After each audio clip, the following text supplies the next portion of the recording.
would you say if your best friend told you they had been raped? Would you know what to say? Most people don't. In fact, it generally comes as a shock.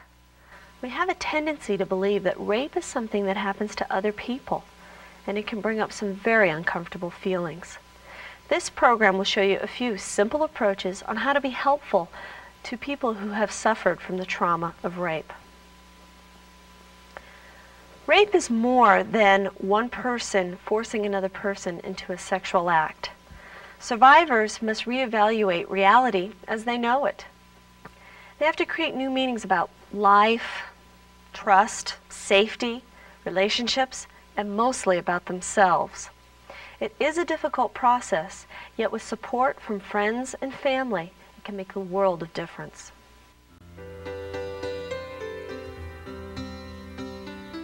Dr. Cheryl Koopman researches the effects of post-traumatic stress syndrome in the Department of Psychiatry at Stanford University. She describes some of the many symptoms which survivors may experience. It's really helpful for people to know what the symptoms tend to be, because some of them are actually difficult to associate with the rape. They might look like they're coming out of the person. You might think that this person suddenly has a different personality that you never noticed before, and you might not realize that actually it's coming out of the fact that this person has just experienced one of the most traumatic events that a person can go through. Also, they want to avoid thoughts about the rape, and so this is really hard on other people who are close to them, because it's hard to judge how much a person is trying to avoid thinking about the rape versus how much they actually might not want to talk about because they think that you don't want to hear about the rape. And obviously if a person brings up the rape themselves, they probably want to talk about it. But if people ask very sensitive questions about the rape, that can make the person feel like they're being raped all over again.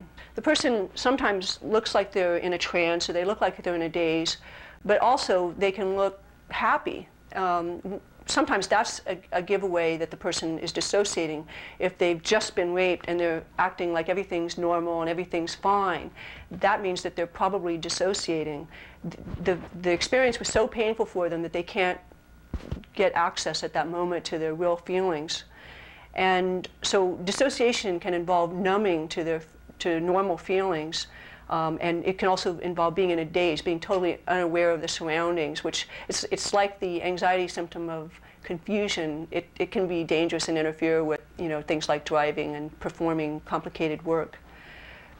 Finally, another kind of dissociation that people experience after a rape is a loss of memory. It's very common for a rape victim to not remember some critical aspects of the rape. And of course, this is really important for something like a court trial. Rape survivors need to focus on dealing with what they've just been through. And so they tend to pull away from other people. But that doesn't mean that they don't want support from other people. But it's really hard for them to ask for it. And so that makes it really hard for other people to know how to relate to them. They have a hard time asking, and they often behave angrily toward other people, which makes other people want to pull away. Sometimes they behave in a very withdrawn way, which also makes it hard for other people and it's frustrating for other people. And at the same time, they've never needed other people's support so much. Other possible symptoms include inability to concentrate, depression, reoccurring nightmares, and a heightened startle response. For example, common neighborhood sounds like a car door shutting or a dog barking can bring up some very intense fear for a survivor.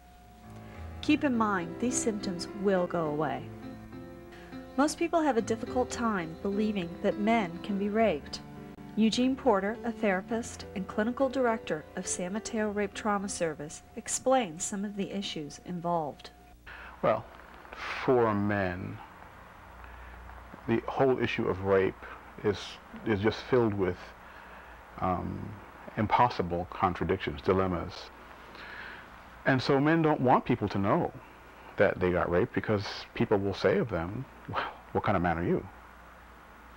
And they will say of themselves, what kind of man am I? What does it say about my sexuality? I am very much like women. Rape is an experience that in the cultural mind happens to women.